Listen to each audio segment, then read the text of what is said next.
Akkaataatti wanta dhugaa jiru kana bira gahuudhaaf ati itti adeemaa jirtu kana si gaafachuudhaaf isa baruudhaaf osoo hin taane riizaaltii irra geesse dhugaan jiru wanta akkamitti akka mucaan kun wanta irra ga'e uummati jaallattooti isaas hordoftooti uummata Oromoo Hanga baruu baasan barbaada. fixeen hanga kan jiru kokkuna bilbilli jedhame. Yaa Kan waan hin godhu hundumaa viidiyoo isa kaasee sana deemeen isinii godha. riizaaltii jiru nu beeksisiiti. Riizaaltii jiru barreen nu uummataa fi kanadha dhugaan jiru kanadha. Mucaa kana akkasitti dhabnee akka kanatti qabadhaa garaan keessan tasgabbaa'udha. Maaliif garaa isaatti namni amma yoonaa nagaan arganne wanta ta'eef nagaa argachuu kun nu dabalate. Anni keenya madaadhaadha. Obboleessa godhu haadhuu beekamitti nama akka uummata Oromoo hojjechaa jiru kichuun xinnoo yeroo isheen akka kanaatti qaxaf godhanii akkamitti garaan keessa taa'amasin. Dhugaadha. Hojii hojjechuu hojii maan guyyaa meeqa gadhiise guyyaa torban amma hojii mataa koo gadhiise. Maaliif haadhuu keenya jaalu? Nuni san babayze kamisa sana kaasne nuni sarra guyyaa meeqaffaadha. Inni kun akkuma- Jenneen beennu tasgabbuufnee maal jenneen beennu. Kanaaf qoradhuuti lafa deemuu qabaa dhaloo kan biraa immoo inni qoratee ifa haa godhu. Miidiyaafis inni ifa haa godhu beektaa. Itti gaafatamummaa nuti amma nun akka obboleessaatti isa gargaaruudha malee nun itti gaafatamummaa guddaa hin qabnu. Waan keessa beennu hin qabnu fa'a. Digalee amma reeffa isa ilaali caalaatti ragaataatti dubbachuu hin dandeessu. Biyya keenyatti immoo maal ta'e obboleessa isa as jiru caalaa waan biraa taasisan. isa mana maadaamii jiru tachi taa'ee asitti arge. Laayivii keessaan argani ijoolleen durbaa tokko tokko immoo intalaa keessaan saanduqa keessaan argani. Kan yeroo darbuu dadhabde sana Dubaay taa'anii argani. Isa gongoone amma warroota Lammaffaa immoo kan biraa maaltu jira? Akkaawuntiin sunis kan haadha keessanii ta'uu mirkaneeffanneerra. Harmiima keessanidha. Namoonni tokko tokko deeggaruu barbaadu. Argineerra maatii keessanis argineerra. Namoonni tokko tokko akkaawuntiin kun yoo dhugaa ta'uu isaa amma mannaa jedhanii nu gaafachaa turan. Isas mirkaneeffachuu Abasee tafarraa gammadaa. mirkaneeffanne footoo isaanii arganii mucaa wayitii naa bilbilee. Sunis dhufees dhufuu baates viidiyoon dhabaa usaa. No, isaaf miti. Isaaf miti garuu reyaalitii mada. Dhumarratti immoo faayinaalii waan tan jedhu obboleessa koo wajjin walitti yuutuubii tokko banatanii qabu turan.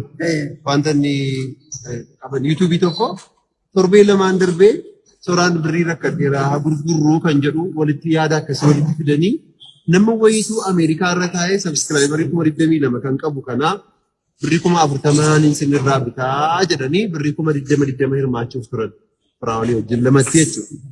So Firaa'ol gidduu kana Riyaasaa iyyuu nabe. Ana caalaa isaa wajjin bulaa jiran amma gadi waggaa tokkoof wayiidha kan isaan qomaa jiraatan malee harka caalu wajjin jiraatu turan baay'ee. Firaa'ol yeroon argu baay'ee itti dheekkaman lamaan isaanii. Safara caatii, safara dhugaatiitti isin argeennaan jedhee itti dheekkaman ture. Amma yuutuubiin suni bilbila kan sooraatiin baname natti fakkaata. Bilbila achirra jira. Firaa'ol maal naan jedhee beektaa? An yuutuubii kana keessaa gurgurree walakkaa hirmaan namitti an ofii koo hin barbaadu. Ittiin finansaa hojjetamu asitti akka siidaa wayii godhamee ittumaanii iddoon awwaalchesaa simmintoo irraa ittiin haa hojjetamu. An birrii tokko yoo achirraa waan hin barbaadu iyyuu hin qabu jedhee wanti waliin jiran jira. Bilbila isaa gaafa fuutu wantoota namoota inni wajjin haasa'ees namoonni negeetiiviitti bilbilan hunda isaa achi ergoota. Yuutuubiin sunis konfirmeeshiniin achirraa dhufa. Namichi biyya alaadha. Yuutuubii kana nan bitadha jedhees birrii 20 sana. Yoo namni kan biraan immoo waan kan biraa gochuu barbaades personaalii birriin sun tootaalii gara faamilii keenyaatti osoo hin taane achuma awwaalchuma sooraadhaaf akka ta'utti Firaa'ol natti himeera.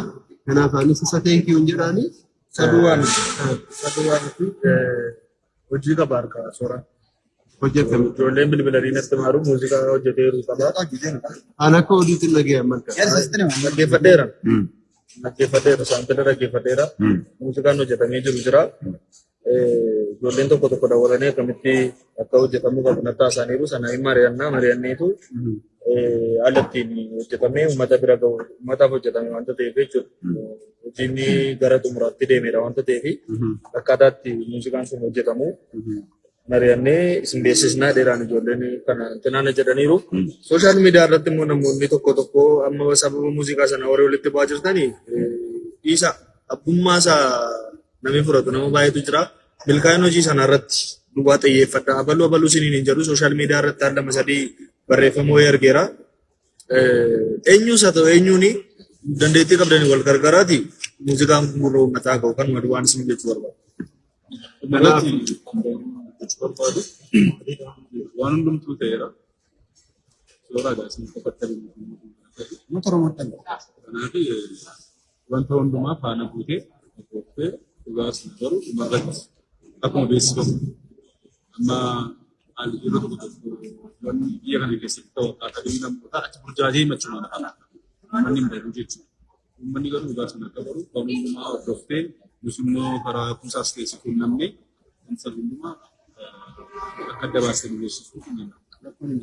Malee gara apa negara bayaran kasus tindi wani wan kita mana Innis dugaara yoo isaas dhufaa jiru hundumaa hin beeku. mara kun Iddoo barbaachisetti infiniti wanti barbaachisu jiraatu inni wanta bisa kun mana kun pada sini kita bayar koma wan ini sini tahu berapa unda kisah ni saat ini dia mak saat ini dia Fata bayar koma bukan bisa fata warisan kerja terus ये किसा का तो ये अच्छी बुस्ट में किसी के सामने से और ये हम बुस्ट और भी जवाब करते हैं आते हैं उस लाइव बुस्ट इन्हें के सामने बुस्ट आगाम से भी लेकिन मोटर में हम लोग आगा के लिए Thank you.